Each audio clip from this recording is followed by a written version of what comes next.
Maaga daw? Agahanin niya pala. Anong oras daw? Malaki mo nang matulog ng ano. Ha? Mga bandang umaga daw ang labas ko. Siguro baka 9 or 10. Sabi niyo, yung doktor. Sabi ng doktor, Mr. Rapat, yung nag-opera sa akin.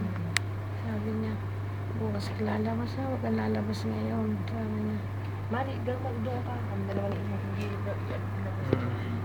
lalagay mo na sa plaster na. Dikit ba na kayo kamay mo rin sa akin? Eh, ano yung camera? Video. Salita kayo.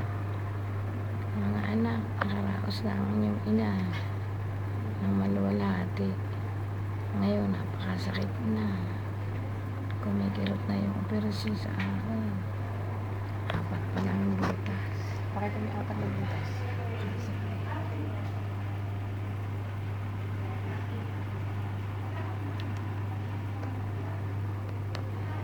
Ba't kaya naging 4 yan? I-close up mo yung mga baton tinanggalin. Bakit kunin mo? Nasa lahat.